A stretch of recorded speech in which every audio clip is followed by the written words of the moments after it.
তো সেখান থেকে আমার মনে হয়েছে যে আমি যা যা সাফার করি। দর্শকদের স্বাগত জানাচ্ছি আমাদের বিশেষ প্রতিবেদনে। আজ আমরা কথা বলবো ঢালিউডের জনপ্রিয় চিত্রনায়িকা পরিমণির সাম্প্রতিক আবেগঘন সামাজিক যোগাযোগ মাধ্যম পোস্ট নিয়ে, যেখানে তিনি তার একাকিত্ব ও জীবনের নানা দিক নিয়ে খোলামেলা কথা বলেছেন। 10 মার্চ পরিমণি তার ফেসবুক পেজে একটি আবেগঘন পোস্ট শেয়ার করেন।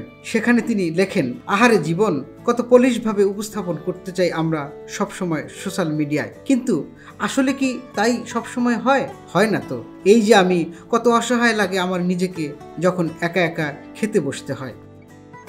পরিমণি তার নানা ভাইয়ের স্মৃতিচারণ করে বলেন, নানা ভাই বেঁচে থাকতে কোনোদিন বুঝতে পারি নাই আমি এমনভাবে একা। কি রাত, কি দিন, কি ঠিক সময়, কি অসময়, যখনই খেতে বসতাম নানা ভাই সামনে এসে থাকতো।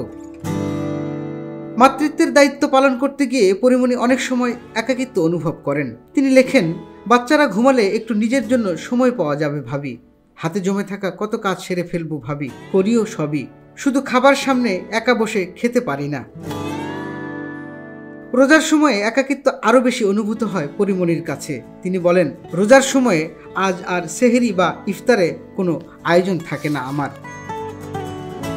তবে পরিমণি আশাবাদী। তিনি বিশ্বাস করেন তার সন্তানরা বড় হয়ে গেলে তিনি আবার সুখী হবেন। তার কথায়, আমি জানি আমার বাচ্চারা বড় হয়ে গেলে আবার নতুন করে সুখী মানুষ হয়ে যাব আমি।